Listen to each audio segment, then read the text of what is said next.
আসসালামু আলাইকুম। মার্কেট পতনের কারণ নিয়ে এখন বিশ্লেষণ চলবে। কেউ বলবেন বিএসসি চেয়ারম্যান সাহেব বলেছেন ফৌজদারি মামলা হবে, যারা অনিয়ম করবে তাদের বিরুদ্ধে। এখন শুধু জরিমানাই সীমাবদ্ধ থাকবে না তারা। কেউ হয়তো বলবেন যে লোন রেশিও নিয়ে একটা নতুন আইন, নতুন খসড়া করার চেষ্টা করা হয়েছিল, তার প্রভাব মার্কেটে পড়েছিল। কেউ হয়তো বলবেন পুরাতন একটা বিষয়কে তুলে নিয়ে এসে যে 22টা ব্রোকারেজ হাউসকে লেনদেন বন্ধ করে দেওয়া হয়েছে, যদিও এটা 2020 সালে নিউজ। তারপরেও কোনো ফেসবুক পেজে আমরা দেখতে পাচ্ছি যে এটাকে তুলে নেওয়া আসা হয়েছে যে 22টা চ্যানেল বন্ধ করে দেওয়া হয়েছে, এটা পুরাতন চ্যানেল খবর, ইত্যাদি ইত্যাদি অনেক কারণ অনেকে দেখাবে। কিন্তু বাস্তব বিষয়টা হলো মার্কেট রেজিস্ট্যান্সের মুখে পড়েছিল।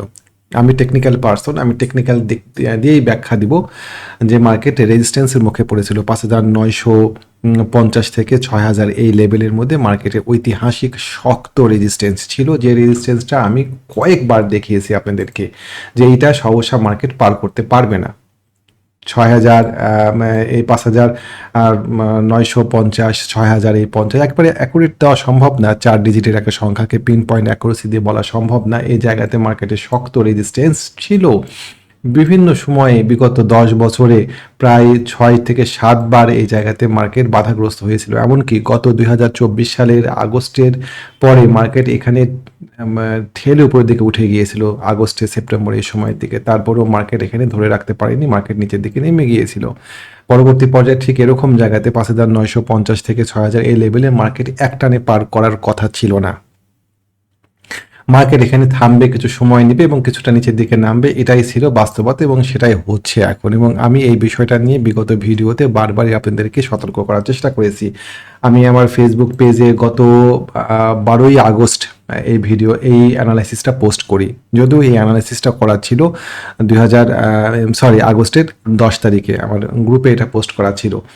তো ওখানে সম্ভাব্য একটা গতি প্রকৃতি, মাথার উপরে লাল যে দাগটা দেখতে পাচ্ছেন সেটা হচ্ছে সেই ঐতিহাসিক রেজিস্ট্যান্স। তারপরে আমাদের এইখানে একটা অনেকগুলো বেবি ক্যান্ডেল তৈরি করছিল এবং এই বেবি ক্যান্ডেলগুলো বলছিল যে মার্কেট থেকে সেলিং ইনটু বাইং হচ্ছে। স্মার্ট মানির একটা চিরায়ত পদ্ধতি, রেজিস্ট্যান্স লেভেলে বেবি ক্যান্ডেল দিয়ে সেলিং ইনটু বাইং করে তারা তাদের শেয়ারগুলো অফলোড করে।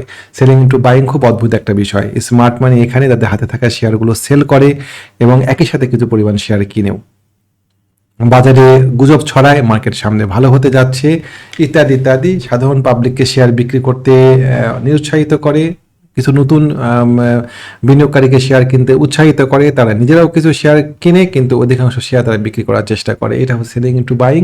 সেলিং ইনটু বাইং আমরা বুঝতেই পারছিলাম এবং এইটা ফেসবুকে আমি দিয়েছিলাম এবং ইউটিউবেও দেওয়া ছিল এইটা গত 12ই আগস্ট, যদিও এটা গ্রুপে দেওয়া ছিল 10 আগস্ট।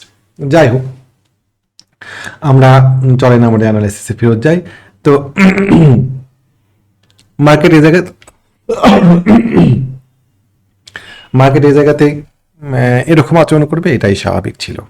এখন আমরা দেখব, আজকের ভিডিওর মূল বিষয়বস্তু হবে এটা যে মার্কেটের সম্ভাব্য গতি প্রকৃতি কোন দিকে, কতদূর মার্কেটে নামতে পারে। যদিও আমি আমার ফেসবুক পোস্টেই গত 12 তারিখেই দেওয়া ছিল যে মার্কেটের সম্ভাব্য নিচের দিকে down side movement 5,650 plus minus.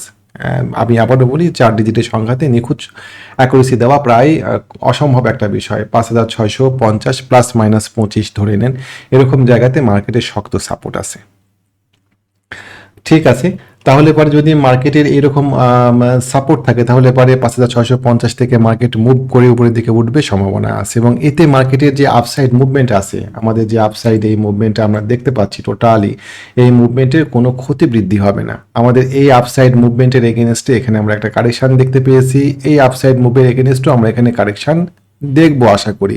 এবং এই ধরনের কারেকশন আমরা 2020 সালে যে মুভমেন্টটা হয়েছিল, 2020 থেকে 22 সালে যে মুভমেন্টটা হয়েছিল সেই মুভমেন্টও আমরা এই ধরনের কারেকশন একাধিকবার দেখেছি। কখনো 200 পয়েন্টের, কখনো 350 400 পয়েন্টের একটা কারেকশন। এখানে এরকম কারেকশনগুলো আমরা একটা লম্বা আপ ট্রেন্ডে প্রত্যক্ষ করি, হামেশাই প্রত্যক্ষ করি। এটাতে প্যানিক হওয়ার বা আতঙ্কিত হওয়ার কিচ্ছু নাই।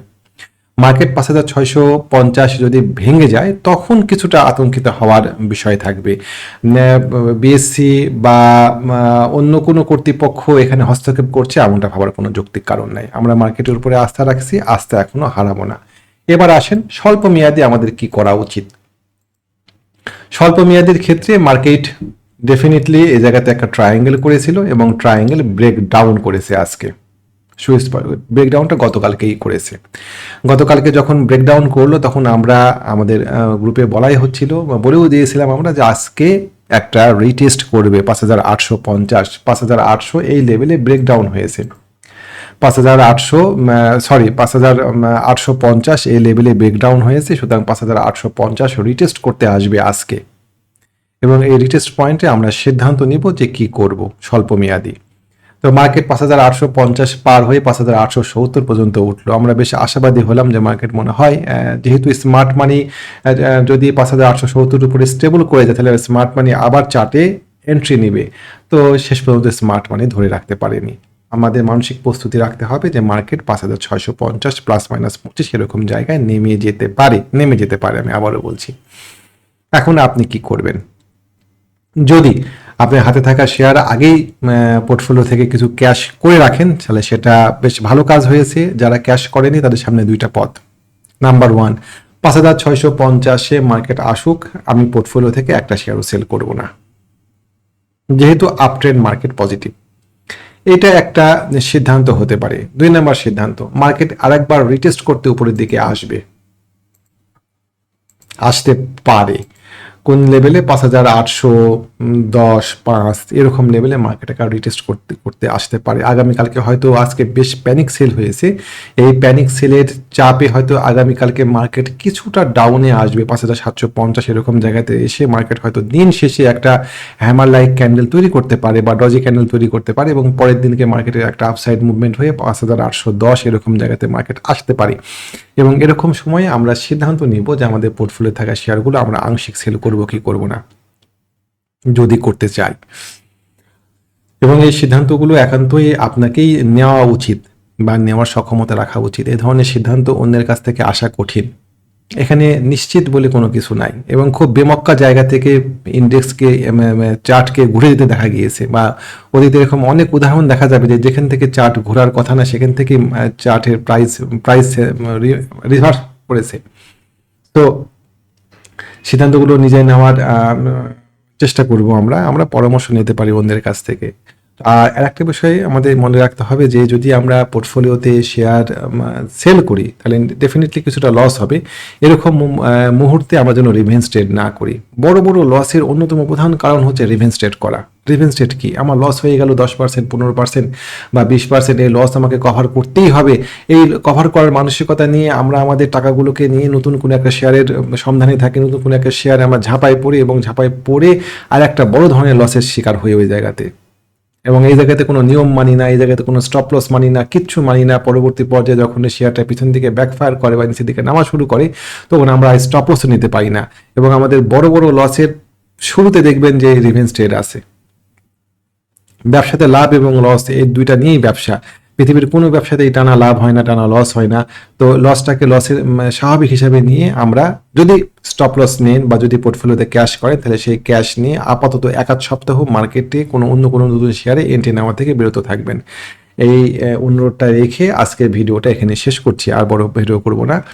আপনারা ভিডিও শেষ করার আগে একটা তথ্য দিই, আমরা আমাদের একটা টেকনিক্যাল ট্রেনিং কোর্স শুরু হতে যাচ্ছে আগামী 25 তারিখ 26 তারিখের দিকে। যারা ব্যবসাটা জেনে বুঝে করতে চান, যারা বিষয়গুলো শিখে করতে চান তারা আমাদের সাথে যোগাযোগ করতে পারেন। আমার সাথে যোগাযোগ করার জন্য আমাদের হোয়াটসঅ্যাপ নাম্বার আপনাদের সাথে স্ক্রিনে শেয়ার করছি, 01921931195। ভালো থাকবেন। আসসালামু আলাইকুম ওয়া রাহমাতুল্লাহ।